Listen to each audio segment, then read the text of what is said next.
이용돈 선우의 좋은 아침 좋은 하루.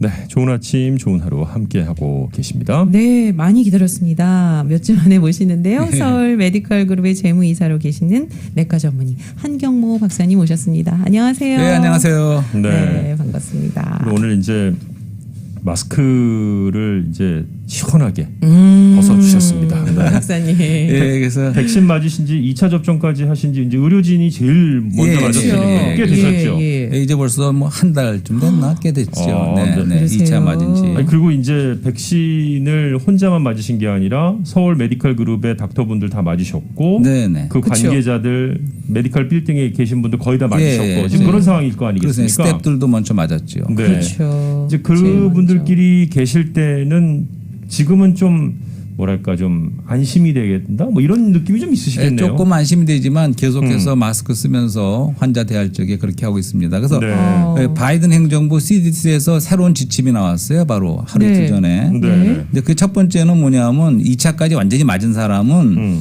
근데 실내에서나 가족과 대할 적에도 이제 마스크 없이도 시간을 보내도 좋다. 아, 실내에서는. 첫 번째. 두 번째는 기저질환이 없는 다른 뭐 더 젊은 분이라든가 다른 집을 방문하는 것도 오케이다. 근데 그쪽 사람들이 아직 백신 못 맞았더라도 네, 하지만 네, 그쪽 분들이 뭐 기저질환 있는 분이라면 곤란하지만 그렇지 않으면 기저질환이 없는 분하고 다르면 할 네, 때는 아직 네네. 예방차 안 맞은 사람도 맞은 사람이 방문해도 좋다. 예. 세 번째로는 백신을 맞은 사람은 이제 코비드-19를 접촉한 일이 있어도 더 이상 이제 격리를 한다든가 테스트를 다시 한다든가 하는 건 불필요하다. 아, 그러니까 백신 맞으신 분이 코로나 확진자와 접촉했을 때도 예. 쿼런틴이나 또 혹은 그렇죠. 테스트 다시 받아보고 뭐 이럴 필요가 없다는 거죠.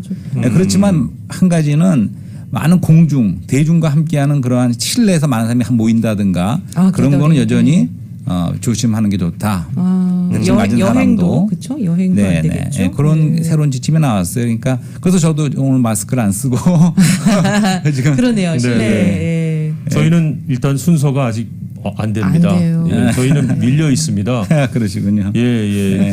미디어나 이쪽 저널리스트들은 순서가 전혀 안 오더라고요. 아이고 빨리 와야 할 텐데. 아니, 저희도 저희지만 저희 취재 나가는 기자들 예. 사실 굉장히 밖에서 마이크로 이렇게 들이대고 이렇게 하면서 취재하는데 예. 저는 그 친구들이 좀 걱정돼. 저희 맞아요. 같이 이렇게 예. 뭐 한 자리에서 방송하는 사람들보다는 예. 네. 어쨌든 뭐 순서를 기다려야 되니까요. 저희가 또. 네네. 예. 그래서 이제 그 코비드를 알았던 사람도 네. 그런 질문이 많이 들어와요. 네. 다시 맞아야 되느냐 백신을. 그렇죠. 근데 이제 대충 한 3달 있다가 맞으라는 걸 권고하는 것 같아요. 앓고 난 앓고 후? 환자들도 3달 후에. 3달 정도 다시 맞는 것이 좋다고 권고하고 있고요. 예. 그래서 현재로서는 여태까지 3,100만이 미국에서 2차 접종까지 끝냈고 네. 그러니까 9.2%에 해당하는 국민들이 맞았다 그래요. 네네네. 근데 하루 평균 200만 명씩 이렇게 맞고 나가고 있는데 그러니까 바이든 대통령이 지난주가 약속을 했죠.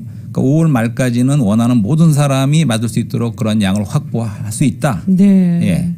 그리고 뭐 심지어는 그 유명한 머크사라는 제약회사가 지금 잔슨앤존슨 만드는 걸 도와주겠다.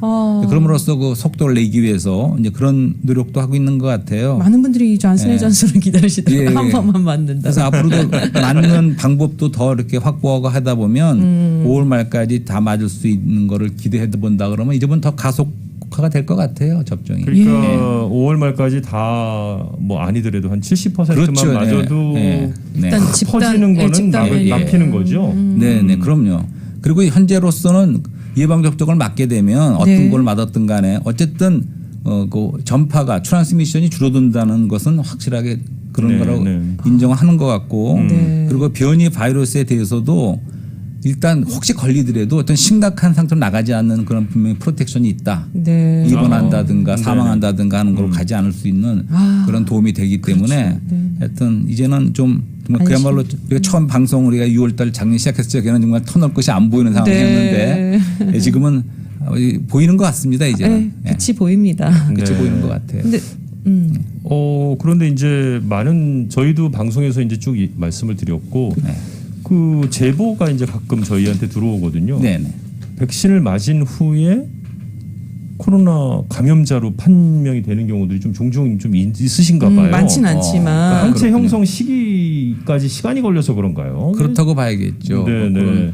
그런 윈도우 피로에서 걸렸거나 여러 가지 변수가 있을 수가 있으니까. 네네. 네. 그러네요. 네. 아 그리고 또 많은 질문이 오시는 게요. 네. 이 백신 요번 2차를 맞고 나서 네.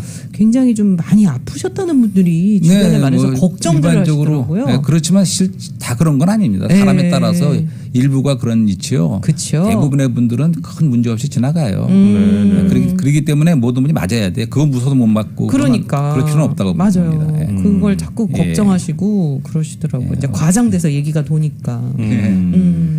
그렇죠. 뭐 그렇게 생각하면 뭐 사실 1년에 자동차 사고로 돌아가시는 분들 그런 거 생각하면 차 타고 못 다니고. 네, 맞습니다. 뭐 우리가 그런 거랑 비슷하게 생각하면 될 것 같아요. 예, 어떤 것이 더 우선순위가 있나 이렇게 네네. 따져야지 그렇죠. 경중을 따져서 해야지 그거 무서워서 못지 않겠다. 그거는 합당하지 않다고 보고요. 맞습니다. 이렇게 그래서 지금 봄이 왔지요. 봄이 계속 오고 있는데 네, 그래서 또 뭐 인문학에 대한 얘기도 다시 좀 해보는데 네. 그 이번에 그 미나리라는 영화가 우리 한국 그 영화가 굉장히 상도 타고 했는데 네. 그래서 그분이 쓴 그 기사 중에서 잠깐 본 게 있는데 이삭정 감독이라는 네네네. 이런 말을 했더라고요. 그러니까 이제 그분이 그 영화에서 저는 보진 않았지만 그 한국적인 거 사실 미나리라는 건 우리도 사실 뭔지 모를 정도인데 이제 봄이 오면 우리 뭐라 그러죠? 달래, 냉이, 쓴바기 뭐 이런 그쵸. 새로운 그 나와서 따다가 이제 이렇게 먹게 되는 신선한 그런 걸 말하는데 미나리도 그 중에 하나인 것 같은데 맞습니다. 잘 뭔지도 모를 정도인데 이런 걸 가지고서 미국 메인스트림의 영화를 만들었다는 거 그건 대단하다고 봐요. 그러니까 한국적인 거지만 보편성 있는 그런 것을 했는데 이삭정 감독 그런 말을 하는 거죠. 그러니까 우리의 삶의 중심에는 같은 것을 공유한다는 거죠. 그 미국 사람이든 한국 사람이든 그렇죠. 결국은 공감. 예. 그래서 우리는 같은 고통과 같은 기쁨을 갖고 있다. 그게 정말 그런 것 같아요. 그러네요. 네. 예. 그래서 인문학이라는 것도 우리가 휴먼 스타디 사람을 갖다가 우리가 탐구하는 거기 때문에 결국은 우리가 동양이든 서양이든 어느 나라 사람이든 우리가 같은 것을 공유하고 같은 것을 이렇게 탐구하는 그런 게 있다고 봅니다. 그래서 오늘은 좀 르네상스 얘기를 좀 해보고 싶어요. 르네상스요? 예. 그래서 르네상스가 르네상스. 오기까지 이렇게 되돌아보면 이제 보통 서양 정신적인 그 사회에서는 그레코 로만이라 그러던가요. 그러니까 그리스하고 로마가 이제 중요하죠. 섞여 있는, 그래서 이제 그리스 시대에 이제 그 문화와 철학 같은 게 꼽혔지 않습니까? 네네. 그러다가 이제 그다음에 로마 제국이 되었죠. 로마 제국은 그 문명과 또한 정치 이런 걸로 세계적으로 제국을 이뤘는데 네. 그러고 나서 얼마 후에 이제 로마 제국이 서로마하고 동로마하고 나눠졌죠. 그래서 서로마는 로만 카톨릭 교회로 갔고 동로마는 동방 종교 쪽으로 갔는데 이제 그러고 나서 이제 중세 천년을 소위 이제 암흑 시대라고 하면서 그 많은 이제 인간성이 많이 이렇게 억압을 받았던 그런 암흑 시대가 있었지요. 네. 그러다가 이제 15세기, 16세기 그때 이제 르네상스가 이제 꽃을 피웠죠. 네. 르네상스 하면 우리식으로 표현하면은 그 문예 부흥이라고 그러는데 문예 그 부흥. 말 자체는 르네상스라는 말 자체는 재탄생이라는 뜻이죠. 재탄생. 네. 그러니까 결국은 그리스 정신으로 돌아가자. 이제 그런 인본주의로 인간성을 다시 살리자 이런 운동이었던 것 같아요.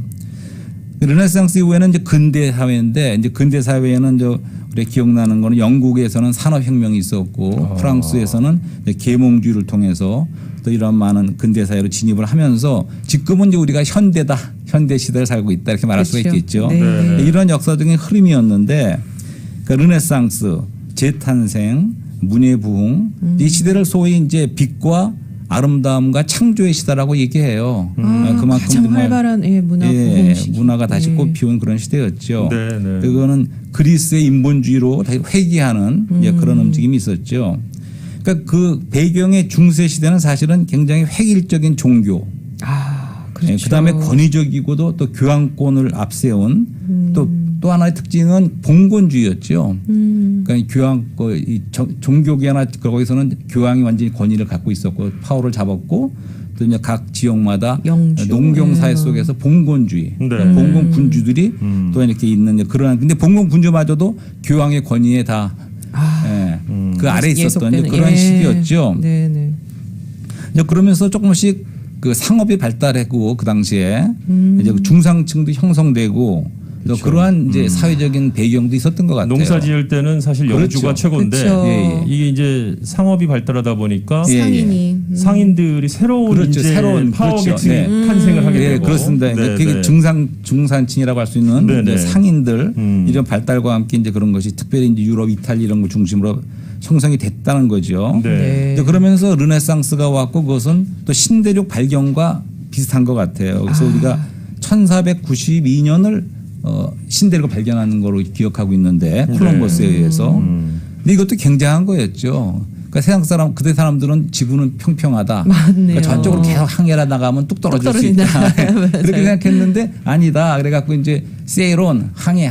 그래갖고 이제 모르면서 간데 결국은 신대륙을 발견했죠. 그러니까 엄청난 이거는 정신사적으로도 큰 정말 전환이었죠. 아니 지금 온 세계를 바꿔는 지금 우리가 지구본도 보고 어떻게 하면 안다고 해도 배 타고 그 태평양을 예를 들어서 나갔다 그러면 엄청 겁날 텐데 그렇습니다. 미지의 세계로 나갔던 이 사람들의 용기는 도대체 뭘까? 뭐 이런 생각이 들어요. 콜럼버스가 그 당시에 배 타고 갈 적에 이제 잘못하면 돌아오지 못할 것 같으니까 반란하려는 분위기도 있었다는 얘기가 있어요. 그 선원들이. 네. 근데 이제 안 콜럼버스가 가겠다. 어떤 비전을 가지고 세론 하면서 간 거죠 사실은. 그래서 결국은 발견했는데 신대륙을. 그러니까 이런 얘기를 들어봤어요. 예를 들어서 그 아프리카나 이런 데서 새카맣게 생긴 사람들이 유럽 사람 처음에 갔어요. 그러나 봤을 적에 이 사람들이 진짜 사람으로 쳐야 되는지 외계인이라고 예. 지구상 그거를 이제 교회 그 카톨릭 교회 높은 사람에게 질문을 한 서한까지 보냈대요. 그때 어느 분이 이렇게 얘기했대. 그 사람들이 웃으면 사람이고 웃지 않으면 사람이 아니다. 그걸로 구분해요. 그걸 구분해봐라 이렇게 말했다는 게 있어요. 처음 보니까. 아니 동물 중에 웃는 동물이 없다라고 제가 알고 있거든요. 그러니까 우리 이제 강아지도 딴 거 슬픈 표정 같은 건 있는 것 같은데 웃는 건 못 봤어요. 네, 그 가족만이 느끼죠. 그 기분. 그 정도니까 이제 이 사람들이 웃지 소위 말하는 않죠. 성교, 복음을 전하는데 이거 복음을 전하니까 사람으로 쳐야 될지 이제 그런 것부터가 할 정도의 놀라운 발견이었다는 거죠. 그러네요. 예. 그리고 또 한 가지는 이제 우리가 잘 아는 종교 개혁이 또 1517년에 루터를 중심으로 있었죠. 그러니까 그 당시에 중세 가톨릭 교회는 굉장히 혼합됐다고 말할 수가 있어요. 쉽게 말하면. 그러니까 이거는 구약과 신약이 섞여 있고 그 율법과 은혜가 섞여 있고 그리스도와 종교가 섞여 있고 종교와 철학도 섞여 있고 세상과 교회도 섞여 있는 거예요. 예. 그런 상태 속에서 이제 마틴 루터가 1517년에 그때 그 당시에 바텔베르크 성당 전문에다가 95조 그 반박문 선언문을 써붙인 거로서 이제 종교개혁이 시작된 거죠. 카톨릭 교회 부조리에 대해서 이제 반대한다 이런 거죠. 그 당시 한 가지는 면죄부라는 것도 들어보셨을 거예요, 그죠? 네, 면죄부. 면죄부. 네, 맞아요. 예, 면죄부를 줬다.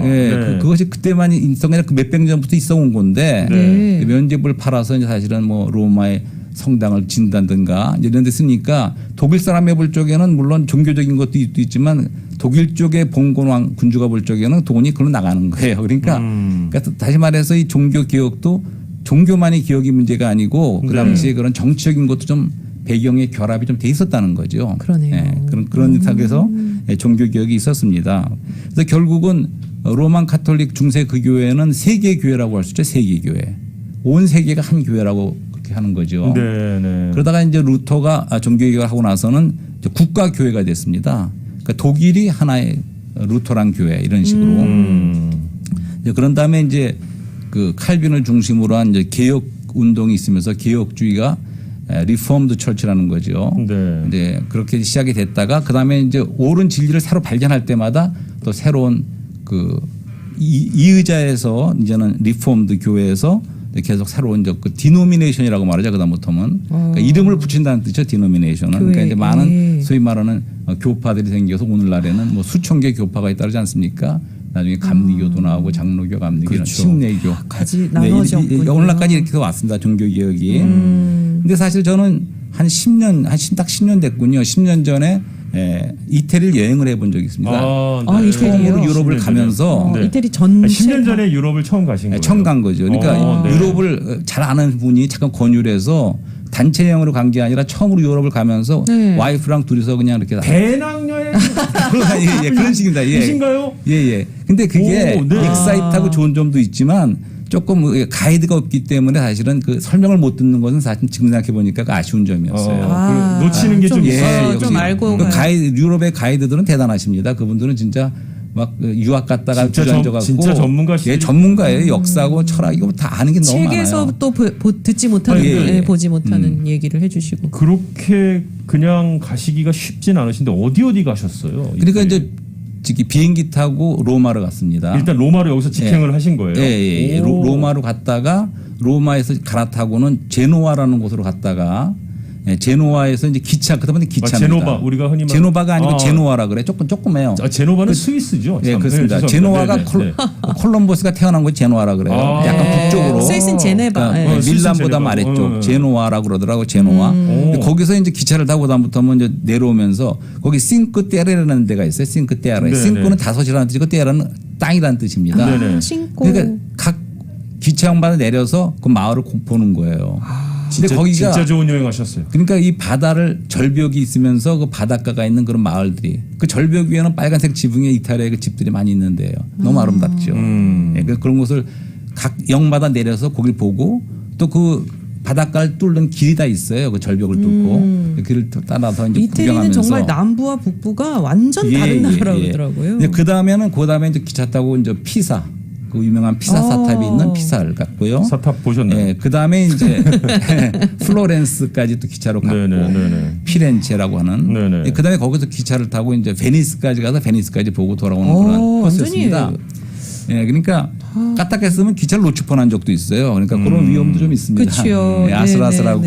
아니 근데 가이드 멋지시다. 없이 다니시는 게 용기도 필요하고 사전 그것도 많이 하셔야 하는데 그렇게 하신 이유가 있으실 거 아니에요? 그때 그 친구의 권유를 받아서 따로 개인적으로 가라. 예. 그러니까 워낙 그냥 막연하게 단체 관광을 좀 싫어하는 경향이 있었거든요. 그러니까 뭐 우르르 화장실 다 같이 가야 되고 등등 여러 가지 그게 싫었는데 다 같이 먹어야 되고. 예, 그래서 엑사이트하게 한번 우리끼리 가보자 했는데 좋은 점도 있었고 아까 말한 대로 가이드가 없었다는 점은 아쉽고 예, 그런데 이제 그 우선 공항이 이탈리아는 공항부터가 재미있어요. 이름이 공항마다 이름이 로마에 내리니까 그 로마의 이름이 뭐냐면 레오나르도 다빈치 공항이에요. 네. 그다음에 이제 피사의 공항이 있대. 거기는 비행기로 안 갔잖아요. 피사는 갈릴레오 공항이에요. 그다음에 베니스를 이렇게 기차로 갔는데 거기 공항 이름이 뭐냐면 마르코 폴로. 네, 그런 식이에요. 그러니까 뭐 예를 들면 인천공항 이거를 뭐 예를 들면 이순신 그렇습니다. 공항 이런 식으로 존 F 케네디가 아니고 그 자기네들의 그 역사 르네상스 시대 그런 위인들이랄까 그렇죠. 최고의 자랑이죠. 뭐. 네, 그 정도로 정말 역사가 살아있는 그런 곳이 이태리였죠. 그래서 이제 피사의 사탑에 갔을 적에는 한 가지 놀란 거는 그 규모예요. 아시아나 피사 규모로 있는 사탑. 근데 막상 가보면 굉장히 크고 웅장합니다. 생각보다. 실물이요. 저희는 그냥 불국사 3층 석탑 맞습니다. 뭐 이렇게 우리나라의 첨성대 이런 거 비교하면 이거는 어떻게 이렇게 그 당시에 그러니까 놀래요. 불가사의죠. 스케일이 좀 스케일이 다릅니다. 네. 그래서 거기서 이제 한 가지 그 갈릴레오하고 그다음에 코페르니쿠스라는 코페르니쿠스. 그분은 1473년에 태어난 분인데 천체학자고 그 물리학자인 폴란드 태생입니다. 그분이 처음으로 이제 그걸 주장했던 것 같아요. 그러니까 맞아요. 지동설에서 천동설이 아니고 지동설이라 그랬죠. 지구가 돈다. 갈릴레오도 같은 걸 얘기했죠. 천체의 만환경을 만들고 한 갈릴레오도 현대 물리학의 아버지라고 불리는 갈릴레오 피사 사람인데 이 사람도 나중에 재판받고 나오면서 그랬지 않습니까? 그러니까 이제 그래도 지구는 돈다. 그러니까 그때는 완전히 그냥 그쪽에서는 잘못하면 그거 안 되니까 이제 인정해주면서 나와서는 그랬다는 얘기가 있지 않습니까? 그때 당시에 갈릴레오는 음모론을 퍼뜨린 자가 된 거죠. 그 당시에. 그러니까 거기서 저도 어렸을 적에부터 의식이 드니까 내가 정말 온 우주의 중심인가? 그건 아닌 것 같은데 그렇습니다. 이게 어떤 전환인지. 사실은 우리가 눈에 보이기에는 분명히 해가 떠오르죠. 지구가 중심인 것 같아요. 그렇지만 실제 아니듯이 이 정말 세상 우주의 내가 중심인가 그런 생각을 해본 적이 있습니다. 그러니까 우리 코페르니쿠스의 발상의 전환도 필요하지 않나 이런 생각을 하면서 하여튼 이태리 여행의 이제 진짜 중요한 곳은 이제 우리가 피렌체인데 르네상스 연관해서 그 얘기를 또 차차 잠시 전하는 말씀 듣고 와서 지금 그냥 하셔도 될 것 같습니다. 그냥, 예. 쭉 해서 오늘 마무리 좀 해보도록 하겠습니다. 너무 궁금해요. 여행을 못 피렌체가 왜 피렌체. 사실 이태리는 유럽 여행 투어 갈 때도 무조건 이렇게 뭐 여러 나라 섞어서 가는데 포함을 안 시키고 이태리만 따로 가는 경우들이 네. 뭐 일반 투어도 많이 그 준비가 되어 있는데 그 가운데에서도 피렌체가 중요하다고 말씀하신 게 좀 궁금합니다. 네네네. 그러니까 인문학이란 말을 처음으로 쓴 사람은 전에 얘기했던 키케 로마 시대 키케로인데 네네. 사실 인문학이라는 게 제대로 시작된 것이 바로 이 피렌체 이탈리아의 그 르네상스 시대라고 그래요. 네, 플로렌스라고도 하는 피렌체. 플로렌스. 네. 근데 우선 거기를 여행을 가보니까 뭐 여러 가지 특색이 있는데 첫째는 모든 도로가 돌로 돼 있어요. 바닥이. 예. 네. 그리고 이 도시 전체가 그냥 한 박물관이죠, 그야말로. 그렇죠. 다 돌로 돼 있는 그 석조 건물에다가. 조상님들 잘 만나서 참 관광 수입으로 먹고 사셨는데 그분들도 힘드시겠네. 힘드시대요. 네. 그러다 보니까 이제 그 도울길은 사실은 무릎에는 안 좋은 것 같아요. 그러니까 그런 데 가실 적에는 푹신한 신발을 신어야 될 것 같아요. 약간 충격이. 그리고 뭐 차 타고 다니는 게 없어요. 크지도 않지만 모든 거를 걸어 다니는 거예요, 그냥. 그 안에 차가 다니는 것 같지도 않아요. 그런 데고 그 다음에는 이제 풀이 없습니다. 가로수가 없어. 나 생각해 보니까 나무가 하나도 없어 도시 안에. 그건 또 요즘 저희가 생각하는 거는 좀 다르네요. 네, 그 바깥으로는 이제 그 산 같은 것 멀리 보이고 하지만 이 도시 자체 안에는 전혀 가로수가 없습니다. 네. 모든 것이 박물관처럼 그냥 돌로 돼 있어요. 그러니까 어떻게 보면 좀 더 지나치게 또 너무나 그 자연과 합해야 되는데 아까 말한 조화롭지 못한 싱크테르는 바다가 이렇게 아름다운 자연이 있지만 거기에 인간의 냄새가 나는 집과 이런 게 보이는 것이 아름다웠는데 여기는 또 너무 지나치게 사람이 만든 것만 있는 완전히 박물관 같은 그런 곳이었죠. 네. 근데 거기 제일 유명한 것은 사실은 그 두오모 성당이라고. 그게 네. 두오모 대성당이라는 게 있습니다. 그러니까 이제 플로렌스 출신으로 그 신곡이라는 걸 쓴 단테라는 분 아시죠? 그분이 1265년 태생인데 그러니까 그때부터 르네상스의 기운이 시작된 거예요, 사실. 단테 그때부터. 그다음에 보카치오라고 데카메론이라는 걸 쓴 분이 있어요. 1313년 태생인데 그분도 이제 완전히 그런 인부원으로 돌아가자는 그런 걸 했죠. 그래서 그 당시에 카톨릭 교회 타락상을 고발하는 그 데카메론이라는 그 흑사병이 걸렸을 적에 사람들이 모여서 그런 소설도 유명한 소설이 있죠. 그 다음에 이제 미켈란젤로와 라파엘로 이어지는 다 이분들이 피사 출신들이에요. 피사가 아니라 피렌체. 이렇게 해서 15세기, 16세기에 꽃을 피웠지만 그 전부터 그런 게 있다가 이제 거기에 특별히 이제 그 메디치 가문이라는 걸 들어봤어요. 메디치 가문 많이 들어봤는데요, 이 가문은. 그 가문이 만든 그런 그 살던 집이 있어요. 그 집에도 들어가 봤는데 그 집 안에는 정원이 있어요. 유일하게 정원이 있는 데는 그 집밖에 없어요. 온 도시가 나무가 없는데. 정원이 부의 상징이었나 보네요, 당시. 그렇습니다. 그 집 자체가 대단하죠. 근데 메디치 가문이라는 게 중세 대학 그때도 대학이 있었나 봐요. 파리 대학도 있고 다 있었나 봐요. 하지만 그런 대학의 한계를 넘어서 인문학에 태동된 그런 거가 메디치 가문으로 인했다는 거죠.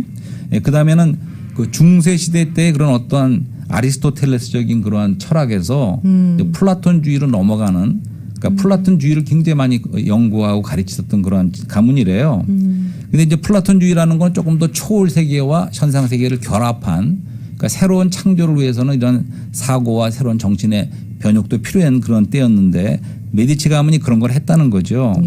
그리고 또 한 가지는 예술가를 후원을 많이 했대요. 우리가 알다시피 대표적으로 미켈란젤로 이런 사람들 배후에서 많이 후원해 갖고 많이 예술 부분에서 많은 꽃을 피웠고 이런 분들의 후원이 있어야지만 그렇습니다. 그런 예술 작품도 또 탄생이 되는 거겠죠. 그렇습니다. 그다음에 또 부의 개념을 재정립했대요. 가문의 명예도 살렸고 왜냐하면 이분들이 그냥 뭐 가난한 사람 약자를 배려하는 이런 많은 것도 그때부터 벌써 생각을 했다는 거예요. 그러니까 공동체를 위해서 그러니까 미래의 가능성을 열어놓는 그런 대단한 가문이었다는 걸 알게 됐어요. 그러니까 미켈란젤로 자체가 이 메디치 가문이 양자로 돌아가서 거기서 인문학을 공부하고 또 플라톤주의를 공부하고 했다 그럽니다. 그래서 그 배경에는 그러한 메디치 가문이 있었다는 거죠. 그렇군요.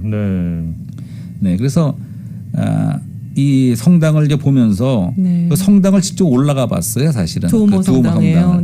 근데 이제 거기 그런 데를 가고 되면 최소한 한두 시간은 기다려야 돼요. 그게 한 가지가 참 싫어요. 줄을 쭉 서서 기다렸다가 그쵸. 이제 잊지 않고 조금 내고 안에 들어가서 성당 보지만 이제 거기에 꼭대기 돔까지 올라가는 그 사다리가 있어요. 네. 근데 그거는 한 명 올라가고 한 명 내려오는 거예요. 한 번 올라가기 시작하면 빠꾸 못 해요. 근데 그게 보통 하이킹이 아니에요, 이게. 네. 그렇죠. 그래서 걱정을 하고 와이프랑 같이 했는데 이게 저 체력 좋을 때 가야 되네요. 그래 끝까지 힘들더라고요. 근데 진짜. 갔다 오시고 나면 그 기쁨은 그렇습니다. 뭐 말로 꼭대기 올라가서 그 돔에서 보는 전망대가 있는데 네. 거기서 이제 그 피렌체 전 도시를 보는 거죠. 너무 아름답다. 빨간 지붕의 그 네. 집들이 사방에 있는 예. 너무 아름답고. 그러니까 그저 인터넷으로 보는 거하고 네. 달력 사진. 내 눈으로 보는 거랑 그거 다른 거죠. 그렇습니다. 그 기쁨의 차이가 수십 눈에 배. 담고 네. 마음에 담고. 예. 네. 그래서 이제 그 다음에 이제 거기서 다리가 있어요. 베키오 다리라고. 그게 아마 네. 아노르 강인가 그런 강이 있습니다. 거기 지나는데. 베키오 피렌체 다리. 강이 피렌체 있군요. 강이 있죠. 네네. 네. 근데 그 강에 서서 이제 이렇게 흐르는 강물을 보다 보니까 다시 한번 체류자라는 것을 느끼면서 여행자. 예, 네네. 여행되면서 상념에 잠기더라고요.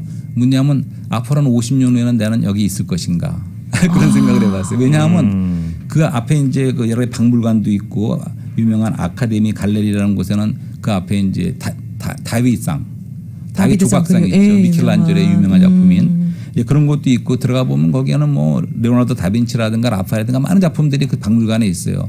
거기 보다 보면 너무나 그 생명력이 있고 생동감이 있어서 그 예술가들이 막 튀어나올 것 같아요. 레오나르도 다빈치 그 안에서 나와서 튀어나올 것 같은 그런 느낌을 듭니다. 그 정도로. 예술가를 도시 전체가 이렇게 양성하는 느낌이네요. 예. 그러니까 거기서는 근데 이런 분들 어디 갔는가? 근데 그런 분들도 결국은 다 시간 속에서 흘러갔지 않습니까? 그렇죠. 그러니까 난 별건 아니지만 그 다리 위에 서서 흘러가는 강물을 보면서 나도 앞으로 50년이면 여기 있지 않을 텐데 이제 그런 생각을 하면서 다시 한번 또 체류자의 그런 상념에 잠겨본 적도 있습니다.